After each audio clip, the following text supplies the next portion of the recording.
இன்னும் படிச்சுன்னு இருந்துக்கோம். படிச்சுட்டு வரணும் அப்புறம் கல்யாணம் பண்ணிக்கிறேன்னு சொல்லிக்கிறது.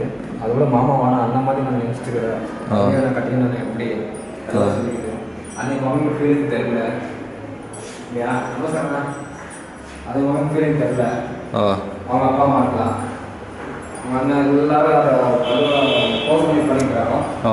ஒரு இதாக சரி 10 எப்போ வந்துச்சு லாயர்கிட்ட இல்லை. இதுக்கப்புறம் அப்போ கொஞ்சம் 2 நாள் பேச்சுவார்த்தை ஆகிடுச்சு. 2 நாள் இருந்துட்டு ஒரு 1 வீக் பேச்சுவார்த்தை ஆச்சு. அப்புறமா லாஸ்ட்டில் நான் கேட்டேன், என்னமாச்சு, என்ன ப்ராப்ளம்னு ஏன் வந்துருக்குறேன் கல்யாணம் வச்சுட்டு என்ன வயசு ஜாஸ்தி 30 வயசு. ஏன்னா இது அந்நியமாக 18 30 இருந்தது. அப்புறம் இதில் வர இன்னொருத்த வந்து சீட்டு மாட்டிக்கல டிரைவர் ஒருத்தர். அப்போ காலேஜுக்கு போய்ட்டு அவங்க கல்யாணம் ஒரு குழந்தை அப்போ வந்து காலேஜ் போய்ட்டு வரவங்களெல்லாம் கேட் பண்ணிங்கன்னா நம்ம அப்போ கொஞ்சம் பர்சனாலிட்டி நல்லா இருந்துச்சு இல்லையா? என் பின்னாடி வந்துடும் விளையாடு, என் பின்னாடி வந்துடும் வீடியோவில் வரக்கூடாது. நல்லா பர்சனாலிட்டி இருந்துச்சு நம்மளுக்கு. யாராவது சொல்லிட்டு பார்க்கலான்னு சொல்லிட்டு பார்த்தேன்.